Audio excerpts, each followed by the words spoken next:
అందరికీ నమస్కారం. రామలక్ష్మి కథల ఛానల్‌కి స్వాగతం. మన యూట్యూబ్ ఫ్యామిలీలో కొత్తగా వచ్చిన సబ్స్క్రైబర్లందరికీ స్వాగతం. మన ఫ్యామిలీ ఇంకా పెద్ద యూట్యూబ్ ఫ్యామిలీగా మారాలనుకుంటున్నాము. మీకు ఎలాంటి స్టోరీలతో వీడియోలు కావాలో మాకు తప్పకుండా తెలియజేయండి. మనం చెప్పుకునే కథ పేరు నాన్న కూతురి ప్రేమ, కనిపించకుండా పోయిన కూతురు. సిరి నగరంలోని పెద్ద కాలేజీలోకి చదువుకోవడానికి వెళ్ళింది. బస్టాండ్లో తండ్రి కూతురు మధ్య జరిగిన వీడ్కోలు అందరినీ భావోద్వేగానికి గురిచేసింది. హాస్టల్కి చేరుకున్న సిరి వెంటనే తన తండ్రికి ఫోన్ చేసి, నాన్న, నేను క్షేమంగా చేరుకున్నాను అని చెప్పి మాట్లాడింది సిరి. అలా రోజులు గడుస్తున్నాయి. ప్రతి సాయంత్రం 7 గంటలకు కావడానికి ముందే రామయ్య చేతిలో ఫోన్ మోగేది. ఇంకా 5 నిమిషాల్లో మా తల్లి ఫోన్ చేస్తుంది అని రామయ్య తన భార్యతో చెప్పేవాడు. చెప్పినట్టుగానే అలాగే ఫోన్ చేసేది సిరి. సిరి ఫోన్ చెయ్యగానే ఇలా మాట్లాడేది, నాన్న ఎలా ఉన్నారు అని నవ్వుతూ అడిగేది సిరి. దానికి సిరి తండ్రి, బాగున్నాం అమ్మా, నువ్వు భోజనం చేస్తున్నావా, సమయానికి పడుకుంటున్నావా అని అడిగేవాడు రామయ్య. దానికి సిరి, చేస్తున్నాను నాన్న అని చెప్పేది. ప్రతిరోజు ఇదే సంభాషణ. ఆ కొద్ది నిమిషాల మాటలే ఆ తల్లిదండ్రులకు రోజంతా ఎదురు చూసిన చూపులకు సంతోషాన్ని ఇచ్చేది. కాలేజీలో కూడా సిరి చాలా బాగా చదివేది. అలా చదువుతున్న సిరికి కొత్తగా స్నేహితులు ఏర్పడ్డారు. కొత్త వాతావరణం, కొత్త జీవితం. ప్రతిరోజు కొత్త అనుభవమే ఎదురయ్యేది సిరికి. ఒకరోజు తను చదువుకుంటున్న కాలేజీలో స్నేహితులు ఇలా అన్నారు, సిరి, ఈరోజు లైబ్రరీకి వెళ్దాం అని.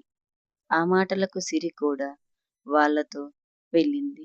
ఆ రోజు ఇంటికి ఫోన్ చేయడం మర్చిపోయింది సిరి. అక్కడ ఊర్లో తల్లిదండ్రులు రోజు 7 గంటలకు కూతురు ఫోన్ చేస్తుందని ఎదురు చూస్తున్నారు.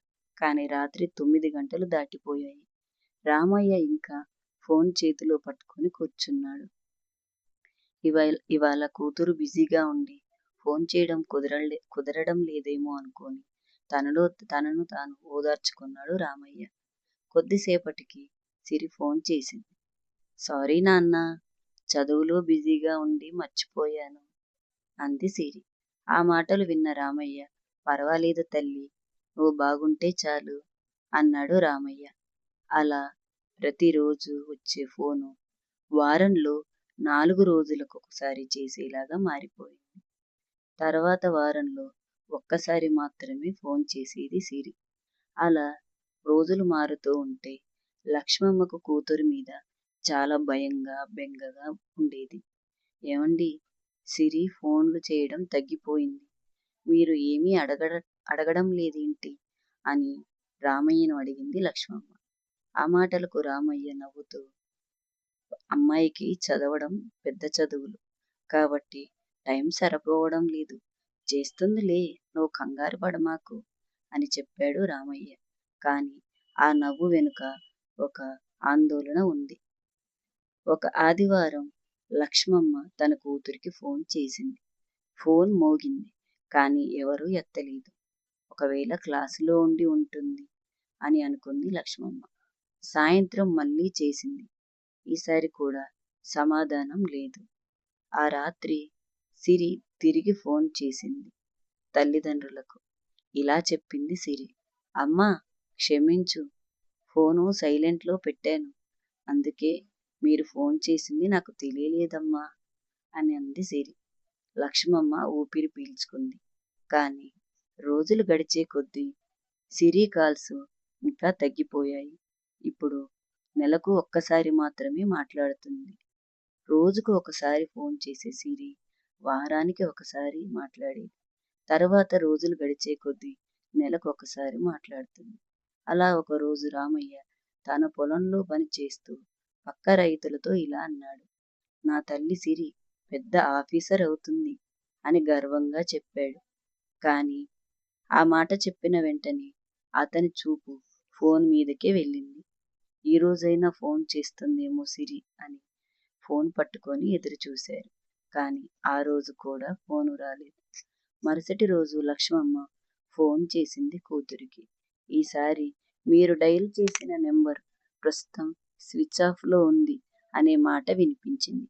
ఆమె ఒక్కసారిగా భయపడిపోయింది. ఏమండి, ఫోన్ స్విచ్ ఆఫ్ అని వస్తుంది. సిరికి ఫోన్ కలవడం లేదు. ఏమైందండి అని కంగారు పడిపోయింది లక్ష్మమ్మ. వెంటనే రామయ్య ఫోన్ తీసుకొని మళ్ళీ కాల్ చేశాడు. అదే సమాధానం, స్విచ్ ఆఫ్ అని. బహుశా ఫోన్ స్విచ్ ఆఫ్ అయిపోయిందంటే ఛార్జ్ అయిపోయి ఉంటుంది అని లక్ష్మమ్మకు ధైర్యం చెప్పాడు.